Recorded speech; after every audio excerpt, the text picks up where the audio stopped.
Keys, a former Mississippi State football player, came back to this his hometown, his native town. Met with this is a school that he went to, the elementary school. Met with kids and spoke to them about believing and achieving. And it's a really inspirational story behind Tyrone. And I got to share it with you all. And again, this is a segment we call Scott's Thoughts on Sunday nights. And just want to tell you, in the past few weeks, I've been lucky enough to get to know a man named Tyrone Keys, a former Callaway High School All-American, Mississippi State All-SECer, Super Bowl champion, and most recently, Mississippi Sports Hall of Fame member. His career accomplishments impress. His story inspires. But it's not solely Tyrone's story. It's a lesson and a living lineage and how sometimes the smallest people can make the largest lasting impact. As a football player, Tyrone Keys' journey led him through SEC domination at Mississippi State and Super Bowl glory in the NFL. Yet through all of his triumphs and success, he never forgot about this woman, Mary Hagan, Keys' 6th grade teacher. So when she came off from LSU as a grad and talking to us about LSU and Southeastern Conference football, and gave a chance for a kid like me to really dream, and I began to watch the Mississippi State highlights. So much so that for 39 years, Tyrone tried to contact Mrs. Hagan. The teacher to whom he owed so much had no awareness of the impact she had made. She expanded our awareness of what the possibilities could be. And over the years, I always thought about her. To be honest with you, I did not know, I have a clue that this impact had reached the level it did until after we started talking. If people was like you, you know, if more people like you, this world would be a whole lot better place. And a lot of children now, really, they would be so much better because you showed a lot of passion. Trust. In 1970 Jackson, this school, like many others, was combining students and teachers, both black and white. Tyrone says at 9 years old, Mrs. Hagan was the first white person he ever spoke to. Your desk was right here. And I sat right over there. No, we had room up here to do all the dancing around.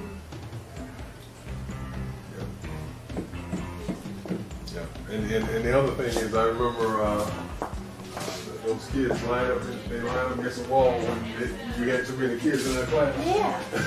The times were tenuous, and Hagan and her husband withstood great criticism from peers for the young teacher's position. This elderly lady that lived across from me, she was friends with the governor. I don't know what the deal was there, but she came over and told me, said, you need to get all your stuff out of here because they're plotting against you. And my husband already left, so I called him up, and he and his father came up during the middle of the night, packed up all our stuff. What y'all didn't know, I was just practically sleeping on the floor, and they were just harassing me something terrible. You know, back in our era, when Martin Luther King had that famous quote, it's not the content of your skin, but the content of your character. She came in and she represented what true character is. I want to thank you so much for inspiring me, continuing to inspire me. I'd like to present this to Tyrone. A teacher's gift is knowing that a student has reached his or her fullest potential. And to top that off is knowing that that student is able to return this back to the community. And Tyrone has certainly fulfilled my dream as a teacher. So Tyrone, I would like to present this very special plaque to you. And a special thank you for touching my heart, not only back in 1970, but again in 2009. Oh, thank you very much. Thank you. And this is for you. As you know, you got started, my journey got started here at Dawson Elementary School. And that's why I'm back here today, is to share with the students, to let them see the fruit. And I wanted to also share with them the root. So you were the root here at the school.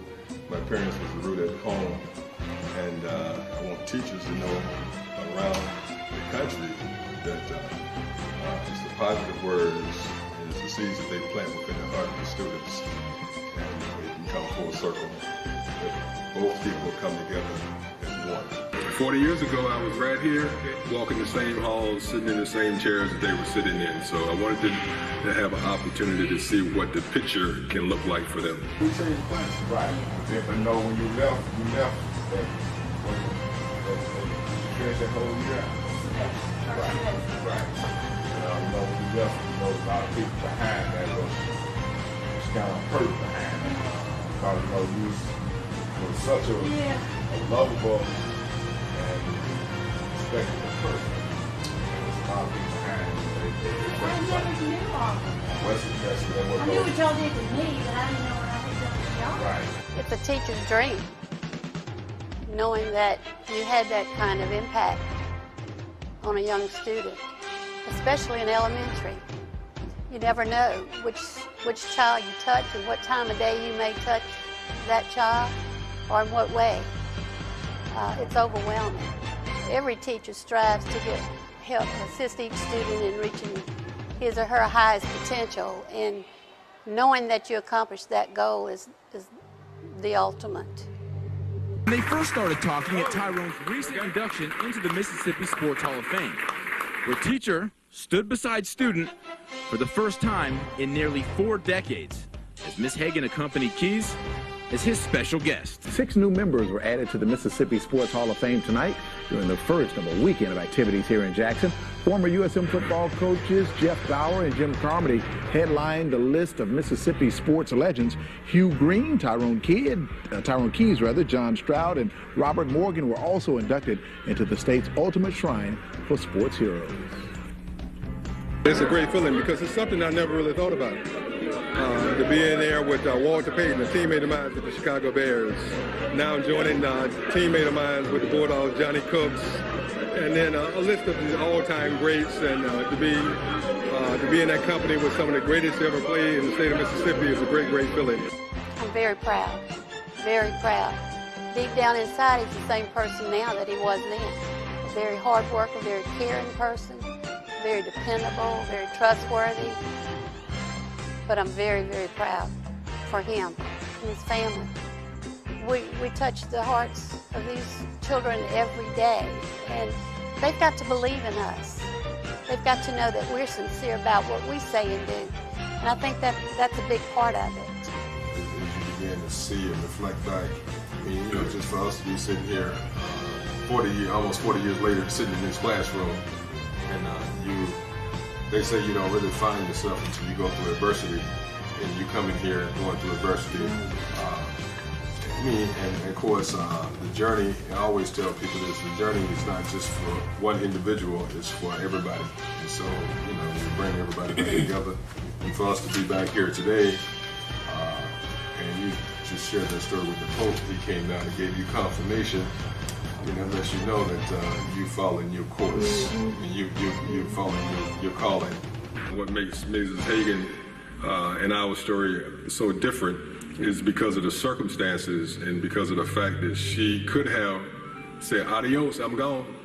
That's courage to me. A lot of times we think football players, we have courage of going on the football field and running into each other. But in the 1971 in Jackson, Mississippi, in the heart of the heat of the civil rights movement, and her compassion for us and her courage to travel back and forth from this community to her community, I just never forgot it. Neither did she. It was a special bonding that we had and a special trust that we had to have in one another to be successful. And from the minute we walked in the door, that connection was made.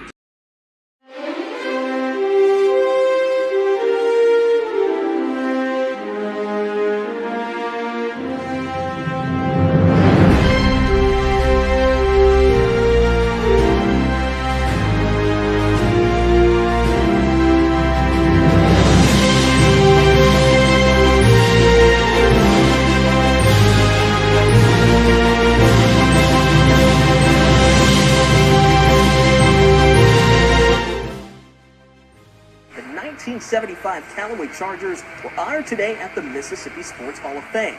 They're the last integrated JPS team to win a state title. Hall of Famer Hill Denton was an assistant coach. Tyrone Keys played on the undefeated Charger squad 40 years ago. I asked the Super Bowl champ what it meant for this team to be remembered forever on Lakeland Drive. Since I've been inducted since 2009, I always thought about that 75 Callaway team. Just thought about them and just thought about the 85 Bears and what a blessing it was for me to play on two outstanding legendary teams. 40 years later, for us to be going into the Mississippi Sports Hall of Fame with our trophy, what a wonderful day. And the great thing about it is in 1971, when we started busing, it was considered one of our darkest moments because we didn't know what to expect. And we go over to Callaway and we all united as one front, one heartbeat. And for us to come back today to get off of that school bus, that's history.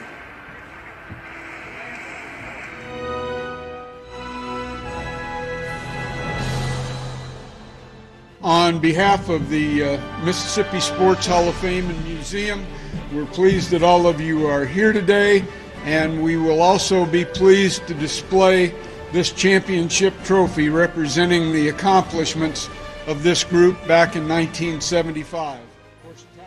It is to commemorate the 50th anniversary of the Super Bowls. And I just never forget, as a kid, watching all the Super Bowl games and watching Monday Night Football, and my mom said, it's time to go to bed, but I said, no, Mom, I want to play pro football one day.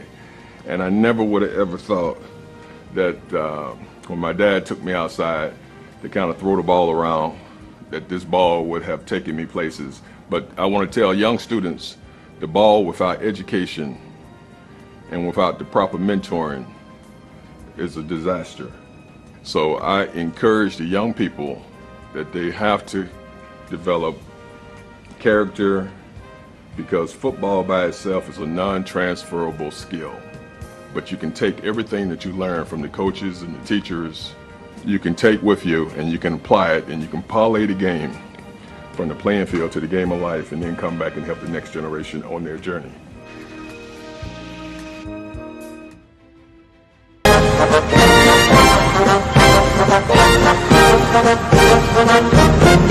Thank you.